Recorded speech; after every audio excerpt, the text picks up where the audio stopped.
კიდევ ერთხელ მოგესალმებით პროს-ტივის საინფორმაციო სამსახური აგზელებს თქვენთვის მუშაობას ახალ ამბებს ლევან წუწუნავა გარკვევით.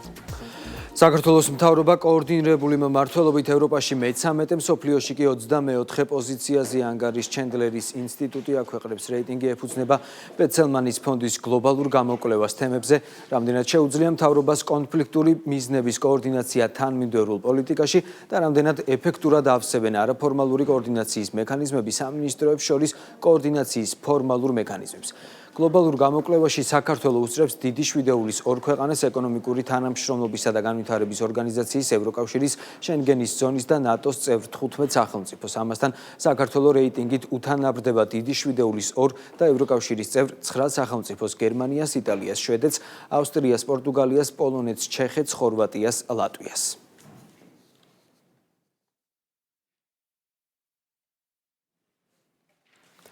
დღეს საქართველოს ოფიციალური ვიზიტით სერბეთის რესპუბლიკის პრეზიდენტი მეუღლესთან და სახელმწიფო დელეგაციასთან ერთად ეწევა. ალექსანდრ ვუჩიჩის დახვედრის ოფიციალური ცერემონია პრეზიდენტის სასახლეში გაიმართება, რის შემდეგაც დაგეგმილია მიხეილ ყაბელაშვილისა და სერბი კოლეგის პირისპირ ფორმატში შეხვედრა. მხარეები ორმხრივი თანამშრომლობისა და პარტნიორობის გაღრმავების საკითხებზე იბრძოლებენ. მოსახლეობის შეცდომაში შეყვანის მორიგი მცდელობა და ვიცე-პრემიერის განცხადების გაყალბება. მამუკა მდინარაძის ციტატა, სადაც ის ბიძინა ივანიშვილზე საუბრობდა, ფორმულამ და ტაბულამ შეცვალეს, სიტყვა ნებისმიერი ჩაამატეს და განსხვავებული ინტერპრეტაციით გაავრცელეს. სინამდვილეში სახელმწიფო მინისტრმა განაცხადა, რომ არათუ ბიძინა ივანიშვილის დონისა და მასშტაბის, არამედ ყველა იმ ადამიანის სიცოცხლეს შეიძლება საფრთხე დაემუქროს, ვისაც სამშობლოს დამოუკიდებლობის საქმეში ერთი აგური აქვს დადებული. გაყალბებულ განცხადებას მოყვა პოლიტიკური სპეკულაციებიც. მმართველი გუნდი არაკეთილსინდის სიერ ჟურნალისტიკაზე საუბრობს და აცხადებს, რომ მაშინ, როდესაც მათი ოპონენტები სატელევიზიო დებატებში ცალსახად მარცხდებიან, ოპოზიციასთან აფილირებული მედია საშუალებები ამ წარუმატებლობის გადაფარვას დეზინფორმაციის მიზანმიმართული გავრცელებით ცდილობენ. ეს არის პირდაპირ სრულ პროპაგანდის მანქანები, რომლებიც მხოლოდ დეზინფორმაციით ცდილობენ ფონს გასვლას და ამით ცდილობენ, რომ მოატყუონ ჩვენი საზოგადოება. მაგრამ რა თქმა უნდა, ამისი არანაირი შესაძლებლობა მათ სინამდვილეში არ გააჩნიათ, ამიტომ რაც უფრო ბინძურო დეზინფორმაციას იკადრებენ, მით უფრო ბუმერანგივით დაუბრუნდებათ ეს ყველაფერი საკუთარ რეიტინგებს და ჩვენ ძალიან კარგად ვიცით, რომ მათი რეიტინგები ისეთივე განადგურებულია, როგორც ის რადიკალური ოპოზიცია, რომელსაც ისინი წარმოადგენენ. დებატები აჩვენებს ხელისუფლების და მისი ცალკეული წარმომადგენლების, ასე ვთქვათ, მყარ პოზიციებზე და გამართულ, ასე ვთქვათ, ლოგიკაზე, რომელიც ამა თუ იმ საკითხს ეხება. ამიტომ ოპოზიციას და ოპოზიციურ მედიას იზღა დარჩენია, რომ ამოგლიჯოს კონტექსტიდან რაღაც გარკვეული ნაწილი, შემდეგ ჩაამატოს რაღაც გარკვეული სიტყვა იმის დამიხედვით, რომ კიდევ უფრო დაამახინჯოს და მათთვის სასურველად წარმოაჩინოს რაღაცა გამონათქვამი. ამიტომ ეს კიდევ ერთხელ გვიჩვენებს, რომ არაკეთილსინდისიერ ჟურნალისტიკასთან საქმე სრულიად დაცლილია მორალისგან, ის ქმედება, რაც საზოგადოება მიხილა კონკრეტული ტელევიზია, პროპაგანდისტული ტელევიზიებისგან თუ სხვა რადიკალებისგან, როდესაც ცდილობენ კონტექსტიდან ამოგლიჯონ კონკრეტული ფრაზები, მას ან დაამატონ ან დააკლონ რაღაც სიტყვები და შემდგომ ისე წარუდგინონ ეს საზოგადოებას, როგორც თვითონ სურდა, არა ისე როგორც იყო ეს ორიგინალში. ეს არის დეზინფორმაცია, ჩვეულებრივი ფეიკი. როდესაც დებატებში სისტემატურად აგებ და ყოველთვის წაგებული გამოდიხარ დებატებიდან, შემდგომ უკვე იღებ გადაწყვეტილებას, რომ პოლიტიკურ მოწინააღმდეგეს გაუყალბო სიტყვები და მე ამ გაყალბებულ სიტყვებზე გამოეკიდო. ეს არის ზუსტად ასევე იმის მტკიცებულება, რომ დღეს აღარ გაქვს შენ უკვე არავითარი საფუძველი, არავითარი არგუმენტი, რომ არა მხოლოდ დებატებში გახვიდე, საერთოდ შენივე ამ მომრჩეველს ესაუბრო. კულტურული მემკვიდრეობის დაცვის ეროვნული სააგენტო ქარელის მუნიციპალიტეტის სოფელ სხუდერში არსებულ წმინდა გიორგის ეკლესიასთან დაკავშირებით განცხადებას ავრცელებს, სადაც აღნიშნულია, რომ კულტურული მემკვიდრეობის მონიტორინგის სამსახურმა სხუდერის წმინდა გიორგის ეკლესიის ნანგრევებზე ახალი ტაძრის უნებართვა მშენებლობის ფაქტი გასულ წელს გამოავლინა, რის შემდეგაც დაუყოვნებლივ მოახდინა რეაგირება და სამუშაოების შეჩერების მოთხოვნით წერილობით მიმართა სამუშაოების განმახორციელებელ რუის ურბნისის ეპარქიას. აღნიშნულის თაობაზე ასევე ეცნობა საქართველოს საპატრიარქოს როგორც ძეგლის მესაკუთრეს. კულტურული მემკვიდრეობის დაცვის ეროვნული სააგენტოს მონიტორინგის სამსახური ადგილზე ვითარებას კიდევ ერთხელ შეაფასებს, რის შემდეგაც განხორციელდება კანონით განსაზღვრული ქმედებები. სააგენტო მოუწოდებს ყველა დაინტერესებულ პირს იმოქმედოს კანონის შესაბამისად და არ დაუშვას ისტორიული ძეგლების დაზიანება ან განადგურება, აღნიშნულია განცხადებაში. განუსაზღვრელი შესაძლებლობები ასე ეწოდება ბაჩო ოდიშარიას დოკუმენტურ ფილმს, რომლის პრემიერაც სასტუმრო პარაგრაფში გაიმართა. ფილმი ქართველი პარალიმპიელების წარმატებებისა და ქვეყანაში შეშინო პირთა უფლებების დაცვის საკითხებს ეხება. პრემიერას პრეზიდენტი, პრემიერ-მინისტრი, პარლამენტის თავმჯდომარე, მინისტრები და დეპუტატები დაესწრნენ. აღსანიშნავია, რომ ფილმის ჩვენება ნიუ-იორკში გაეროს შეზღუდული შესაძლებლობის მქონე ადამიანთა უფლებების კონვენციის მონაწილე ქვეყნების გენერალური ასამბლეის ფარგლებში უკვე შედგა. ფილმის საერთაშორისო საქველმოქმედო ფონდი ქართულსა და ბიძინა ივანიშვილის მხარდაჭერით შეიქმნა. პარალიმპიური კომიტეტის ორგანიზებით ამ შესანიშნავ ღონისძიებაზე ჩვენი ერთად ყოფნით კიდევ ერთხელ მკაფიოდ ვადასტურებთ, რომ შეშინო პირთა უფლებების დაცვა და მათი პოტენციალის სრული რეალიზების ხელშეწყობა სახელმწიფოს მტკიცე პრიორიტეტია. ნებისმიერი საზოგადოების პროგრესისა თუ ცივილიზებულობის ერთ-ერთი საზომი სწორედ ისაა, თუ როგორ გარემოს უქმნით მათ, ვინც ყოველდღიურად ამტკიცებს, რომ ადამიანის ნებასა და სულისკვეთებას საზღვრები არ გააჩნია. ამ უსაზღვრო შესაძლებლობების საუკეთესო მაგალითი კი სწორედ თქვენ, ჩვენი პარაოლიმპიური სპორტსმენები ბრძანდებით. 2026 წელი ოქროს ასოები ჩაიწერება ქართული სპორტის ისტორიაში, საქართველოს პირველად მიიღო ზამთრის პარაოლიმპიურ თამაშებზე მონაწილეობა, სადაც ჩვენმა სპორტსმენებმა კიდევ ერთხელ დაამტკიცეს, რომ მათი შესაძლებლობები მართლაც უსაზღვროა. ჩვენ კიდევ ერთხელ შეგვიძლია დავდოთ პირობა იმასთან დაკავშირებით, რომ მომავალშიც საქართველოს მთავრობა მაქსიმალურად დაუჭერს ხარჯს პარასპორტის განვითარებას, პარასპორტსმენებს.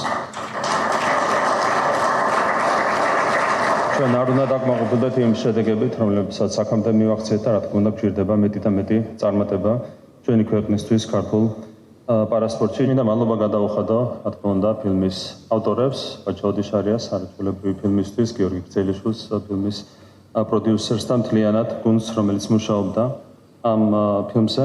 და მადლობა მინდა გადავუხადო, რა თქმა უნდა, ფონდ ქართულს, პირადად ბატონ ბიძინა ივანიშვილს, არა მარტო ამ ფილმის მხარდაჭერისთვის, აქ ფილმშიც იყო აღნიშნული, რომ სწორედ მისი თაოსნობით დაიწყო განსაკუთრებული ზრუნვა საქართველოში პარასპორტის განვითარებაზე, ზოგადად შეზღუდული შესაძლებლობის მქონე პირთა უფლებების გაუმჯობესებაზე და ეს ფილმიც რა თქმა უნდა არის ამ მხარდაჭერის კიდევ ერთი განსაკუთრებული გამოხატულება. განსაკუთრებით მნიშვნელოვანია, რომ ფილმის ერთ-ერთი მთავარი აქცენტი პარასპორტსმენებზეა, ადამიანებზე, რომლებიც საკუთარი მაგალითით გვაჩვენებენ, რომ ადამიანის შესაძლებლობებს საზღვრები არ აქვს, როდესაც არსებობს ნება, შრომა და მხარდაჭერა. პარასპორტი მხოლოდ სპორტული შედეგების მიღწევა არ არის, ეს არის პირსების, თანასწორობის, თავდაჯერების და საზოგადოების სრულფასოვან ცხოვრებაში ჩართულობის სიმბოლო. ჩვენი პარასპორტსმენები საერთაშორისო ასპარეზზე არაერთხელ გამხდარ ამ ქვეყნის სიამაყე, მოუტანიათ საქართველოსთვის გამარჯვებები და დაუმტკიცებიათ, რომ წარმატების მთავარი საფუძველი ადამიანის სულიერი სიმტკიცეა. როგორც პარლამენტის თავმჯდომარე, სურს ხაზი გაუსვა, რომ ინკლუზიური საზოგადოების მშენებლობა ჩვენი სახელმწიფოს ერთ-ერთი მნიშვნელოვანი პრიორიტეტია. ხარული ვარო ჩვენი პარასპორტსმენების გამარჯვების ისტორიები ამ დოკუმენტურ სათაურში გაერთიანდა. დიდი მადლობა ფონდ ქართულს, რომელმაც ეს პროექტი განახორციელა, ფონდმა ქართულ და ბატონმა ბიძინა მისმა ოჯახმა ქართული სპორტის განვითარებაში უდიდესი წვლილი შეიტანა. და ეს დოკუმენტური ფილმიც, რომელიც ჩვენ პარასპორტსმენების პოპულარიზაციისთვის უმნიშვნელოვანესია, ამის ნათელი მაგალითი. ფილმი ჩვენ ვეცადეთ, რომ ყოფილიყო სრულად საქართველოში პარასპორტის და ზოგადად ამ მოძრაობის შესახებ, რაც არის როგორც შეზღუდული საზოგადოების მქონე ადამიანების უფლებების ნაწილი, ისე მათი ჩართულობა სპორტში, მათი როლი საზოგადოებაში, ქართული კულტურის, თანამედროვე ქართული კულტურის ქმნადობაში, იმიტომ რომ პარასპორტი, მიუხედავად იმისა, ქართული სპორტი წლიდან წლამდე ვითარდება ძლიერდება და სულ უფრო მაღალ სიმაღლეებზე ეს პარასპორტი არის უნიკალური შემთხვევა, იმიტომ რომ ყოველ წელს ისინი აუმჯობესებენ თავის შედეგებს და უკვე იმას ვართ მიჩვეულები, რომ 100-ზე ნაკლები სინჯის მედალი არ გვაქვს ხოლმე წლის მანძილზე. დოკუმენტური ფილმი პარალიმპიურ მოძრაობაზე სინამდვილეში არის ფილმი გამარჯვებების ისტორიაზე და განსაკუთრებით მნიშვნელოვანი არის, რომ მისი გადაღება შესაძლებელი გახდა ბიძინა ივანიშვილისა და მისი ოჯახის ფონდი ქართუს ქველმოქმედების შედეგად და ეს მხარდაჭერა დარწმუნებული ვარ განვითარების სხვა ეტაპზე აიყვანს ფინალურად პარალიმპიურ მოძრაობას და ჩვენს პარაათლეტებს, რაც კონკრეტულ შედეგებში ძალიან მალე აისახება. შინაგან საქმეთა მინისტრი მოადგილესთან ერთად სასაზღვრო პოლიციის სტრუქტურულ დანაყოფებს ეწვია. სასაზღვრო პოლიციის უფროსმა დავით თამაზაშვილმა მინისტრს სწრაფი რეაგირების მთავარი სამმართველოს სამუშაო სივრცე და აღჭურვილობა დაათვალიერებინა. სულხან თამაზაშვილი ასევე დაესწრო ტაქტიკური მომზადების საჩვენებელ სწავლებას. მინისტრმა ასევე დაათვალიერა კინოლოგიური სამმართველოს ინფრასტრუქტურა და ძაღლების წვრთნის პროცესს დაესწრო. სულხან თამაზაშვილმა სასაზღვრო პოლიციის თანამშრომლებს გაწეული საქმიანობისთვის მადლობა გადაუხადა და მხარდაჭერა აღუთქვა.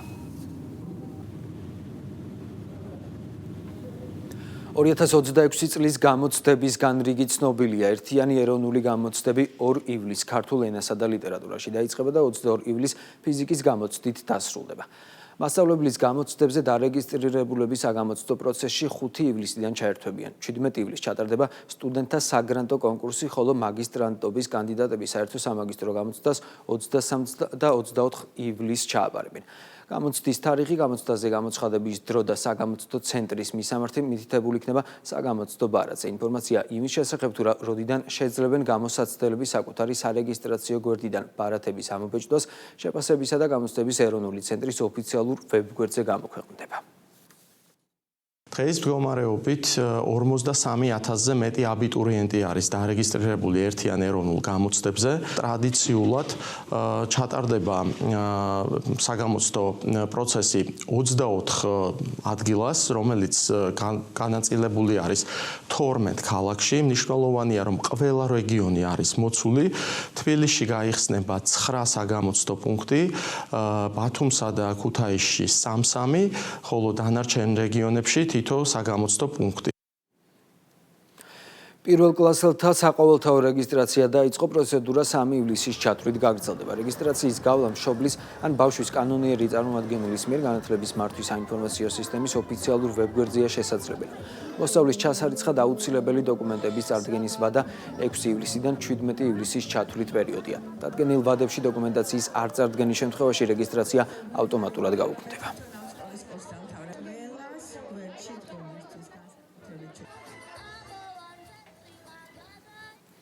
რუსთავის მერიაში სტუდენტური პროგრამის მართე შენი ქალაქი ახალი ეტაპი იწყება. პროექტი უკვე მე-5 წელია ხორციელდება და მასში 500-მდე ახალგაზრდას აქვს მონაწილეობა მიღებული. რუსთავის მერიის სხვადასხვა სამსახურში კი პროექტის მონაწილე 80-ზე მეტი ახალგაზრდაა დასაქმებული. პროექტი ქალაქის მართვაში ახალგაზრდების ჩართვას და მათი კარიერული ზრდის ხელშეწყობას ისახავს მიზნად. თავარი ახალგაზრდებთან საუბრის დროს, რაც გამოიკვეთა, არის სურვილი, რომ საკუთარი შესაძლებლობები სწორედ მოახმარონ ქალაქის განვითარებას. მიხარია, რომ დღეს ქალაქის განვითარების კონცეფცია ზუსტად პასუხობს მათ მოთხოვნას და ეტაპობრივად ქალაქში ვქმნით იმ ინფრასტრუქტურას და იმ შესაძლებლობებს, სადაც ახალგაზრდებს ექნებათ შესაძლებლობა, რომ საკუთარი რესურსი, გამოცდილება და ცოდნა მოახმარონ ქალაქის უკეთეს ხვალინდელ დღეს. პროგრამაზე გავიგე სოციალური ქსელიდან, კონკრეტულად ინსტაგრამიდან და მაშინვე ვიფიქრე, რომ ეს პროექტი წამოდგებოდა ჩემი მომავლისთვის და იქნებოდა ძალიან კარგი. მეორე, რისთვისაც ამ პროექტში მონაწილეობა მივიღე, ის არის, რომ მინდოდა რუსთავისთვის პატარა საქმე, კეთილი, კარგი საქმე გამეკეთებინა. ეროვნული სატყეო სააგენტოს ინიციატივით მახათას მთაზე მშენებარე ღვთისმშობლის სამონასტრო კომპლექსის მიმდებარე ტერიტორიაზე გამწვანების აქცია გაიმართა. საქართველოს საპატრიარქო ფონდის გამწვანე საქართველოს მხარდაჭერით ტერიტორიაზე 20-მდე ზეთისხილის ნერგი დაირგო, რომელთა მოვლა პატრონობაზე ივერიის ყოვლადწმინდა ღვთისმშობლის ხატის სახელობის ტაძრის მრევლი და სასულიერო პირები იზრუნებენ. ეროვნული სატყეო სააგენტო წლებია თანამშრომლობს ჩვენი პატრიარქის ლოცვა-კურთხევით დაფუძნებულ ფონდ „გამწვანე საქართველოსთან“ ერთობლივ ღონისძიებებს გეგმავთ და ვახორციელებთ ქვეყნის მასშტაბით და დღესაც მახათას მთაზე 20 ზეთისხილი შეემატა ეროვნული სატყეო სააგენტოს თანამშრომლების და საზოგადოება ივერიას წარმომადგენლებთან ერთად. ხანძარი იყო თბილისში ცეცხლი ავლაბარში მეტეხის ქუჩაზე ერთ-ერთი საცხოვრებელი სახლის მესამე სართულსა და სასხვენო გადახურვაზე გაჩნდა. შემთხვევის შედეგად მსუბუქი დაზიანება მიიღო ერთმა პირმა, რომელიც სასწრაფო სამედიცინო დახმარების ეკიპაჟმა კლინიკაში გადაიყვანა.